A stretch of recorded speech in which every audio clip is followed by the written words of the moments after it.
Le moment est venu, pensa mon chat Martin, et il fit pipi dans ma pantoufle.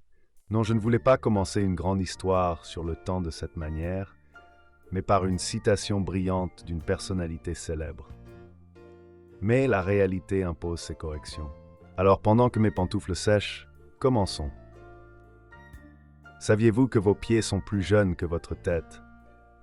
Ou que des événements simultanés, pour vous, ne le sont pas nécessairement pour tout le monde?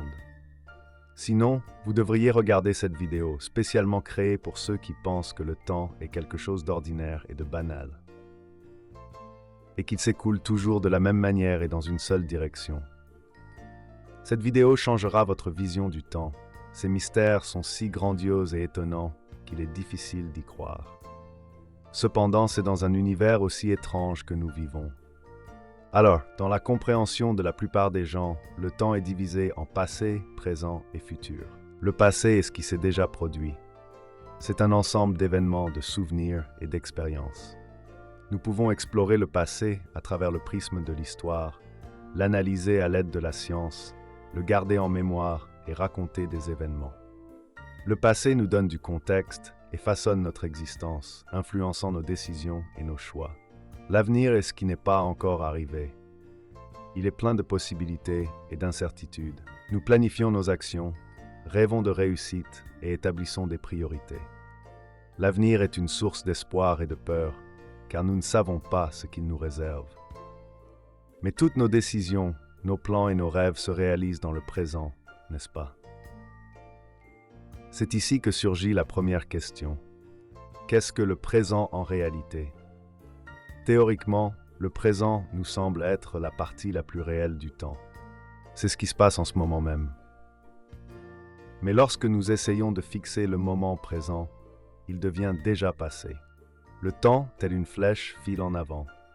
Albert Einstein a dit un jour, « La différence entre le passé, le présent et le futur n'est qu'une illusion, aussi persistante soit-elle. » Cette citation nous pousse à réfléchir si le présent existe vraiment en tant que chose distincte ou si c'est simplement une transition instantanée du passé vers l'avenir. Les philosophes et les scientifiques ont longtemps débattu de l'existence du moment présent. Selon certaines conceptions philosophiques, le présent n'est qu'un point d'intersection entre le passé et l'avenir, sans durée propre. Dès que nous tentons de fixer le maintenant, il devient déjà passé. Il semble donc que le temps soit une ligne composée de points présents qui n'existent en réalité pas. Il semble que mon chat Martin ait failli s'évanouir en imaginant une saucisse composée de morceaux qu'il est impossible de manger parce qu'ils sont irréels. Mais non, il n'a pas perdu connaissance, il bâille. Quels peuvent être pour lui les non-saucisses et leurs mystères? Un des paradoxes les plus frappants du moment présent est que nous ne pouvons pas le mesurer. Essayer de déterminer le moment exact du maintenant le transforme immédiatement en passé. Ainsi, le présent n'existe que comme une illusion créée par notre conscience qui actualise continuellement nos souvenirs et nos attentes. Les physiciens et les neuroscientifiques étudient également notre perception du temps présent. L'une de ces expériences consiste à étudier le temps de réaction des humains. Il s'avère que notre conscience a besoin de quelques millisecondes pour traiter l'information et former le sentiment du présent. Cela signifie que notre idée du maintenant est toujours légèrement en retard et est un construit du cerveau plutôt qu'un moment réel du temps. C'est-à-dire que nous pensons déjà au maintenant lorsque ce maintenant est devenu passé. Le moment présent est une partie mystérieuse et insaisissable du temps. Il existe et n'existe pas en même temps, échappant constamment à notre perception. Depuis l'Antiquité, les gens ont essayé de comprendre le mystère du temps. Aristote considérait le temps comme une mesure du changement, estimant que le temps n'existe que par rapport au mouvement et au changement dans le monde. Pour lui, le temps était une ligne continue qui relie le passé, le présent et l'avenir, et ne pouvait être mesuré que par les changements dans les objets et les événements. C'est ainsi que la plupart des gens imaginent le temps. Platon, dans son dialogue Timée, avait une autre vision du temps. Il considérait le temps comme un mouvement circulaire, créé avec l'univers comme le mouvement des corps célestes dans l'espace. Pour Platon, le temps était le reflet de l'éternité, immuable et parfaite, nous permettant de prendre conscience des changements et du mouvement dans le monde des choses matérielles. Le chat Martin tournait aussi en rond avant de remarquer mes pantoufles. Apparemment, il est un adepte de Platon. Après l'époque des philosophes antiques, vint le temps du développement scientifique et technique. Dans son livre « Principes mathématiques de la philosophie naturelle », Isaac Newton décrivit le temps comme une grandeur absolue, indépendante de tout facteur externe. Cette notion devint la base de la mécanique classique, où Newton définit notre perception du temps comme uniforme et invariable, indépendamment des événements dans l'univers. Il croyait qu'il existait un temps absolu, une mesure universelle de la durée, indépendante de l'observateur ou des événements. C'était clair, beau et compréhensible, et absolument faux. L'humanité était dans une béatitude tranquille jusqu'à l'année 1905, lorsque Albert Einstein présenta pour la première fois sa théorie de la relativité restreinte. Elle affirmait que les lois de la physique sont les mêmes pour tous les observateurs inertiels et que la vitesse de la lumière dans le vide est constante pour tous, indépendamment de leur mouvement. La vitesse de la lumière est la vitesse maximale autorisée dans notre univers. Rien ne peut aller plus vite. Je traduis les postulats de la théorie du scientifique au langage humain. Que vous restiez immobile ou que vous alliez quelque part à toute vitesse. Cela n'a pas d'importance. Votre déplacement n'affectera en rien le fait que la vitesse de la lumière qui s'éloigne ou se rapproche de vous soit d'une même grandeur invariable. Cela ressemble à ceci. Imaginez que vous marchez dans la rue et un voleur arrache votre téléphone de vos mains et s'éloigne lentement. Une voiture de police passe et voit la situation et poursuit le malfaiteur. Malgré la vitesse de la voiture de police, le malfaiteur s'éloigne à la même vitesse de celle-ci. Des militaires passent en avion de chasse, voient cela et poursuivent également le malfaiteur. L'avion dépasse immédiatement la voiture de police, mais le malfaiteur s'éloigne tout aussi lentement de l'avion. Et tout cela en même temps. C'est-à-dire que vous voyez le dos du malfaiteur qui s'éloigne non loin devant vous, les policiers et les militaires voient une image similaire. Peu importe leur vitesse, le malfaiteur s'éloigne d'eux calmement. Et le plus important, c'est que son dos s'éloigne de tous les participants à la même vitesse, quel que soit leur déplacement. Cela ne peut se produire que sous une seule condition. Le temps pour vous, pour les policiers et pour les militaires passerait différemment. C'est-à-dire, réfléchissez. Dans l'univers, ce n'est pas le temps qui a une vitesse stable, comme il nous semble, mais la vitesse de la lumière. J'ai un peu d'espoir que le nombre d'utilisations du mot « vitesse » dans le paragraphe suivant ne conduira pas à un effondrement universel. Ainsi, la vitesse est une grandeur qui, comme le montre notre expérience de vie, dépend toujours du point de vue de l'observateur. Bien sûr, mon exemple est simplifié et quelque peu déformé pour comprendre le principe. Idéalement, le malfaiteur est un photon qui se déplace à la vitesse maximale dans notre univers, la vitesse de la lumière. Et quand on imagine qu'il existe une fusée qui poursuit le photon presque à la vitesse de la lumière continuerait de s'éloigner d'elle à sa vitesse habituelle. En essayant de comprendre cela, je pleure, essuyant rapidement mes larmes avec le chat Martin. Mais pour que cela se produise, quelque chose doit changer. Dans ce cas, c'est le flux du temps qui change. D'où découle le paradoxe des jumeaux, une expérience de pensée proposée par Einstein. Imaginez qu'il y a deux jumeaux, Rick et Morty. Morty reste sur Terre et Rick part en voyage spatial sur un vaisseau très rapide, se déplaçant presque à la vitesse de la lumière. Rick voyage quelques années, puis revient sur Terre. En raison des particularités de la théorie de la relativité, pour Rick, qui se déplaçait à grande vitesse, le temps passait plus lentement que pour Morty, qui est resté sur Terre. Ainsi, lorsque Rick revient, il découvre que Morty a beaucoup vieilli, alors que lui-même a beaucoup moins vieilli. Bien qu'ils aient eu le même âge lorsque Rick est parti en voyage, Morty semble maintenant et est plus vieux. La théorie d'Einstein était incroyable, nouvelle et audacieuse. Je n'ai aucune idée de comment l'humanité n'a pas crié de terreur et n'a pas couru vers le chat Martin pour des éclaircissements en l'entendant. C'était une surprise totale. C'est comme expliquer aux étudiants en physique que le Père Noël non seulement existe, mais qu'il vole aussi sur un dragon. Examinons ensuite une autre expérience de pensée. Un quai de gare avec un observateur. Un train passe rapidement à côté. Dans l'un des wagons se trouve un passager avec 2 pistolets laser pointés vers le début et la fin du wagon. Lorsque le wagon passe devant l'observateur, le passager tire simultanément avec les 2 pistolets, brisant les vitres aux 2 extrémités du wagon. Pour le passager à l'intérieur du wagon, les 2 tirs se produisent en même temps. Les photons des lasers se déplacent de lui vers les extrémités du wagon à la vitesse constante de la lumière et parcourent la même distance en même temps. Cependant, pour l'observateur sur le quai, l'image est différente. Il voit le passager tirer. Selon la théorie d'Einstein, la vitesse de la lumière pour l'observateur est également constante, mais le train est en mouvement. Le faisceau dirigé vers l'avant du wagon rattrape les portes qui s'éloignent, tandis que le faisceau dirigé vers l'arrière rencontre les portes qui se rapprochent. Ainsi, les faisceaux doivent parcourir des distances différentes. Et pour l'observateur, le verre éclate d'abord à l'arrière du wagon, puis à l'avant. Ainsi, les événements qui semblent simultanés pour le passager se produisent successivement à des moments différents pour l'observateur. Maintenant, non seulement je pleure, mais le chat Martin pleure aussi à côté de moi. Quoique, il semble pleurer de rire, il a probablement encore fait pipi quelque part. Vilain insaisissable. Dommage que je ne l'ai pas appelé Photon. Vous pensez que c'est tout? Non. Pour parfaire notre confusion, Albert Einstein, en 1915, a présenté la théorie générale de la relativité. Elle affirmait encore une fois que le temps n'est pas une grandeur indépendante et absolue. Au lieu de cela, le temps fait partie d'une structure unique à 4 dimensions, connue sous le nom d'espace-temps, où les 3 dimensions de l'espace, longueur, largeur, hauteur, sont combinées avec la 4e dimension, le temps.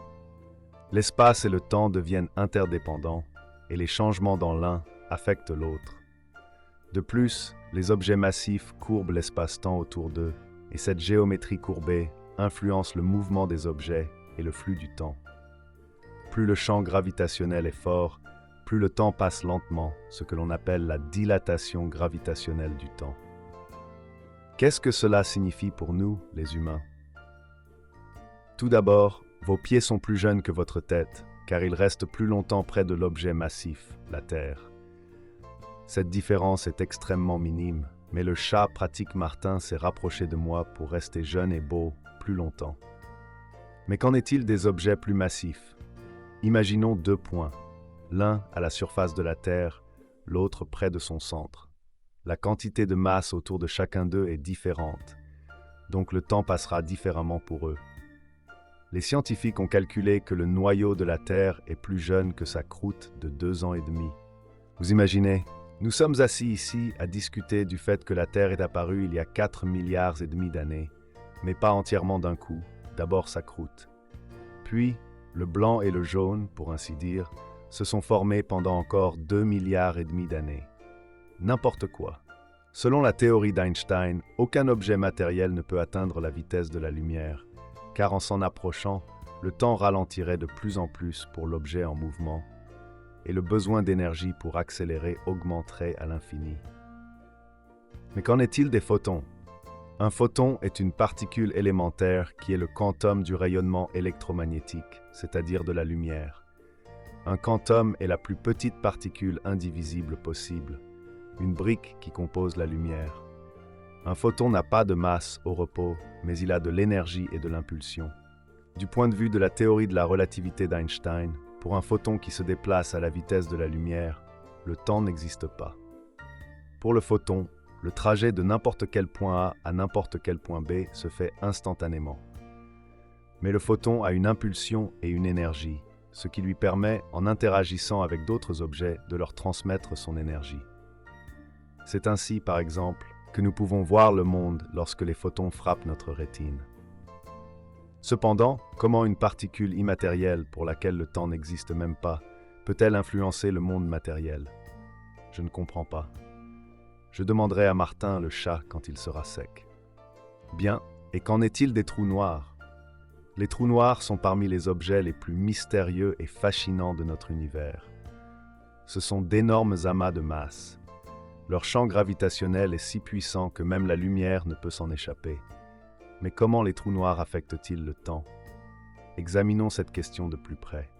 Selon la théorie de la relativité d'Albert Einstein, le temps et l'espace sont liés dans une structure unique que nous appelons l'espace-temps. Les objets massifs, comme les trous noirs, courbent l'espace-temps autour d'eux. Plus le champ gravitationnel est fort, plus le temps passe lentement. Ce phénomène est appelé ralentissement gravitationnel du temps. Imaginez que vous êtes dans un vaisseau spatial qui s'approche d'un trou noir, tandis que votre ami reste loin de celui-ci. Plus vous vous approchez de l'horizon des événements du trou noir, la limite au-delà de laquelle rien ne peut revenir, plus le temps pour vous ralentit par rapport à votre ami. Pour vous, le temps semblera normal, mais du point de vue de votre ami, vos mouvements et même votre horloge ralentiront. Pour un observateur externe regardant un objet s'approchant de l'horizon des événements, cet objet semblera de plus en plus ralenti jusqu'à presque s'arrêter. Cela est dû au fait que le temps pour cet objet, attiré par la gravité du trou noir, passe de plus en plus lentement. Imaginez un astronaute tombant dans un trou noir. De votre point de vue, en observant de loin, l'astronaute ralentirait et deviendrait de plus en plus rouge en raison de l'effet de décalage vers le rouge gravitationnel, jusqu'à disparaître de la vue. Mais du point de vue de l'astronaute lui-même, il traverserait l'horizon des événements en un temps fini et ne remarquerait même pas ce moment. Au centre du trou noir se trouve une singularité, un point où la gravité devient infiniment forte, et le temps, théoriquement, s'arrête complètement. C'est un endroit où les lois de la physique telles que nous les connaissons ne fonctionnent plus et où nous ne pouvons pas prévoir exactement ce qui s'y passe. On peut imaginer la singularité comme un point de densité infinie où toutes nos connaissances en physique cessent de fonctionner. C'est comme un point mathématique où tout est comprimé en une taille infiniment petite. À ce point, le temps s'arrête probablement complètement, mais cela reste une supposition théorique, car nous ne pouvons pas observer directement la singularité. Les trous noirs sont souvent envisagés dans la science-fiction comme des machines à voyager dans le temps potentiel. Selon certaines théories, si deux trous noirs étaient reliés par un trou de verre, un tunnel hypothétique dans l'espace-temps, cela pourrait créer une possibilité de voyage dans le temps. Cependant, ce ne sont que des théories, et nous n'avons pas encore la technologie pour créer ou même confirmer l'existence de tels trous de verre. Les trous noirs ne sont pas seulement impressionnants par leur masse et leur force gravitationnelle, mais ils démontrent également à quel point le temps peut être étonnant et inhabituel dans différentes conditions. Le ralentissement gravitationnel du temps, l'horizon des événements et la singularité sont tous des concepts qui nous aident à mieux comprendre comment fonctionne notre univers et comment le temps peut changer sous l'influence de conditions extrêmes. Cependant, quelles sont ces conditions extrêmes? Vivre sous le même toit qu'un chat nommé Martin, voilà une véritable extrémité. Eh bien, dans notre discussion sur le temps, nous ne pouvons pas ignorer l'intrication quantique. L'intrication quantique est un phénomène où deux ou plusieurs particules deviennent interdépendantes de manière à ce que l'état de l'une influence instantanément l'état de l'autre, indépendamment de la distance qui les sépare. Cela signifie que des changements dans une particule se reflètent immédiatement dans l'autre, même si elles sont situées à des extrémités opposées de l'univers. Imaginons que nous avons deux photons intriqués, des particules de lumière.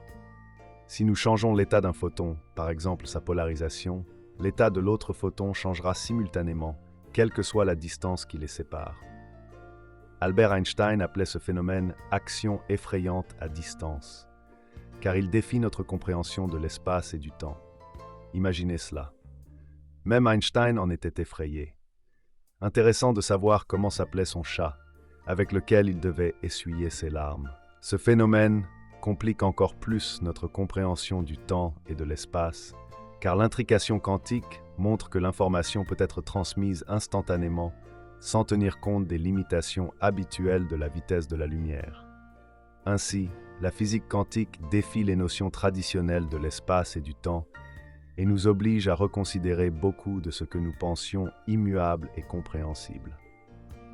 Comme vous pouvez le constater, malgré les lois physiques effrayantes que nous connaissons, Nous en savons et comprenons encore très peu. Mais nous continuons à avancer, en torturant nos chats de nos larmes. Et que pensaient différentes cultures du temps? Le temps est perçu différemment dans diverses cultures, et cette perception a un grand impact sur les valeurs sociales, les traditions et la vie quotidienne des gens. Examinons comment certaines cultures perçoivent le temps. Dans de nombreuses cultures occidentales, le temps est perçu linéairement. Cela signifie que les événements sont vus comme des moments successifs sur une ligne droite allant du passé, à travers le présent, vers le futur. La perception linéaire du temps implique le progrès, le développement et le changement. Les gens planifient leur vie, fixent des objectifs à long terme et croient que l'avenir peut être meilleur que le passé. Cette approche est à la base de nombreux progrès scientifiques, technologiques et économiques dans le monde occidental. En revanche, dans certaines cultures, le temps est perçu de manière cyclique. Par exemple, dans l'ancienne culture maya, le temps était considéré comme cyclique, où l'histoire se répète à intervalles réguliers. Le calendrier maya était composé de plusieurs cycles qui se répétaient constamment. La perception cyclique du temps est également présente dans la culture hindoue, où il existe la notion de yuga, de grands cycles, chacun ayant ses propres caractéristiques et se répétant sur des milliers d'années. Cette approche du temps influence la vision du monde des gens, créant un sentiment de retour éternel et de répétition des événements. De plus, dans de nombreuses cultures africaines, il existe une perception unique du temps où l'importance est accordée au concept de temps événementiel. Ici, les événements se produisent non pas à un moment précis, mais lorsque le moment est approprié. Par exemple, une réunion importante ne peut commencer que lorsque tous les participants sont présents, peu importe le temps que cela prend. Cette approche reflète la flexibilité et l'adaptabilité aux circonstances. Dans la culture japonaise, le temps est perçu comme une partie de l'harmonie et de l'équilibre. Le concept de Mono no Hour met en avant la fugacité de la vie et la beauté des moments éphémères. Cela se reflète dans la poésie, l'art et la vie quotidienne japonaise, où les gens cherchent à apprécier chaque moment et à en savourer l'unicité. Voilà tout pour aujourd'hui. Nous avons discuté du fait que le temps n'est ni un fantôme, ni un monolithe. Il est une composante de notre espace-temps et, tout comme l'espace, peut être indépendant et unique en chaque point. Bien que je n'ai pas éclairci tous les mystères du temps, leur description nécessite une préparation vidéo plus spécialisée. Peut-être que je le ferai à l'avenir. Critiquez-moi dans les commentaires, likez, dislikez cette vidéo. Abonnez-vous à la chaîne. Faites quelque chose pour faire plaisir au pauvre chat Martin qui a tant souffert pour la science.